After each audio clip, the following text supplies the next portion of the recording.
Assalamualaikum warahmatullahi wabarakatuh. Bismillahirrahmanirrahim. Kita kembali lagi belajar simulasi komunikasi digital. Nah, untuk pertemuan ini kita belajar mengenai e-book ya. Nah, di sini pembuatan e-book.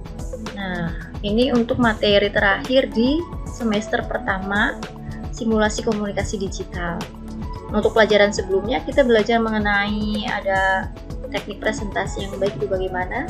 Kalian bisa buka lagi video-video sebelumnya. Nah, sekarang pembuatan e-book. Nah, apa yang dimaksud dengan e-book itu? Nah, di sini untuk pengertian e-book sendiri, e-book itu singkatannya adalah electronic book ya. Nah, dalam bahasa Indonesia artinya adalah buku elektronik atau buku digital. Nah, dalam bahasa Inggris buku ya, book berarti buku dalam bahasa Inggris, sedangkan istilah buku itu artinya kumpulan kertas yang disusun dari halaman ke halaman berikutnya yang mengandung informasi penting berupa tulisan teks. Nah, jadi e-book itu pengertiannya adalah sebuah file digital berupa dokumen yang berisi informasi penting baik berupa panduan, tutorial, atau informasi lainnya yang dibuat menggunakan perangkat digital seperti smartphone, komputer, serta laptop yang dapat diakses melalui internet. Itu adalah pengertian dari e-book, electronic book atau buku digital. Nah, di sini untuk konsep utama dari e-book adalah membuat dan mengelola buku dalam bentuk digital dan diunggah ke dunia maya. Jadi kita membuat sebuah buku yang ada halaman-halamannya tapi dalam bentuk digital. Nanti kita unggah ke dunia maya atau ke internet. Nah, itu. Manfaat utama dari e-book adalah menyajikan informasi seperti layaknya sebuah buku.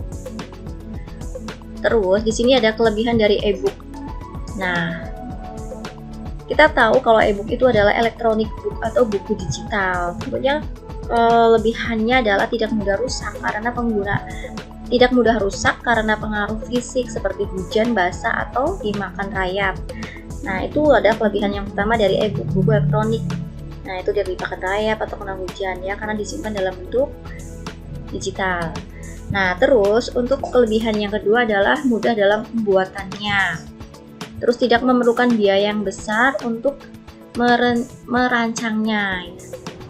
Dapat dibagi ke pengguna lainnya ya. Contohnya digital e-book ini dapat dibagi atau di-share, dikirim ke yang lain lewat Bluetooth, lewat file, lewat internet seperti itu.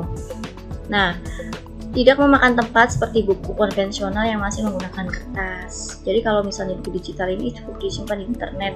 Kalau buku konvensional itu kan memerlukan tempat untuk menyimpan buku seperti di rak, di lemari, dan sebagainya.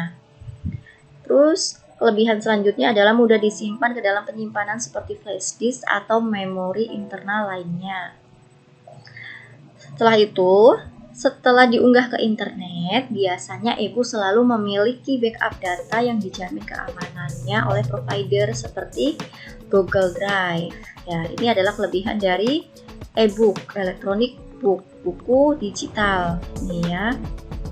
Nah, karena ada kelebihan, kita juga mempunyai kekurangannya dari e-book itu. Yang pertama, kekurangannya itu adalah memerlukan pengetahuan dan keterampilan yang baik untuk membuat dan manajemennya. Ya, jadi kita perlu pengetahuan dan keterampilan untuk membuat sebuah buku elektronik. Nah, terus yang kedua, kekurangannya itu memerlukan perangkat digital untuk membuat desain e-book. Kita memerlukan perangkat digital, misalnya komputer, untuk membuat buku digital tersebut ya. Nah, terus kelemahan yang ketiga itu diperlukan software khusus untuk membuat desain e-book. Terus yang keempat, harus mengenal teknik penyusunan e-book yang baik. Itu kekurangan daripada e-book ya. Nah, format e-book, format buku elektronik. Nah, format itu kayak bentuknya. Di sini ada PDF ya. Kita sudah mengenal yang namanya PDF. Itu singkatan dari Portable Document Format. Dirancang perusahaan Adobe itu PDF. Nah, format PDF ini cukup populer ya, karena kemudahan dalam pembuatan dan pembacaannya. kalian sudah tidak asing lagi dengan PDF ya. Nah, terus untuk yang selanjutnya adalah HTML. HTML atau singkatan dari Hypertext Markup Language, bukan Hypertext, tapi Hypertext Markup Language, yaitu salah satu bahasa pemrograman berbasis web dengan konten audio, video, gambar, dan tulisan. Itu format yang kedua. Yang ketiga itu ada EPUB, yaitu Electronic Publication ya, merupakan salah satu jenis standar format file yang bersifat open e-book.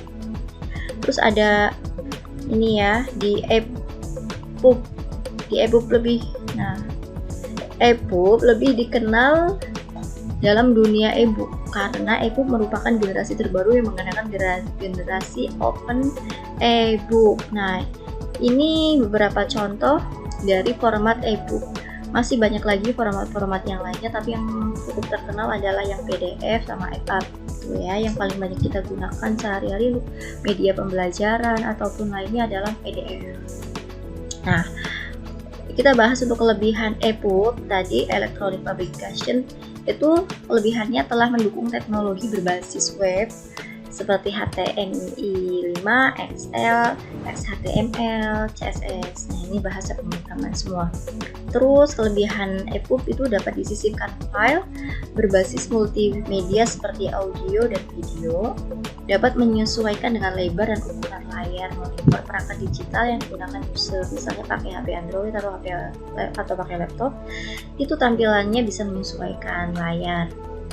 Lebihannya lagi adalah mendukung semua platform perangkat digital.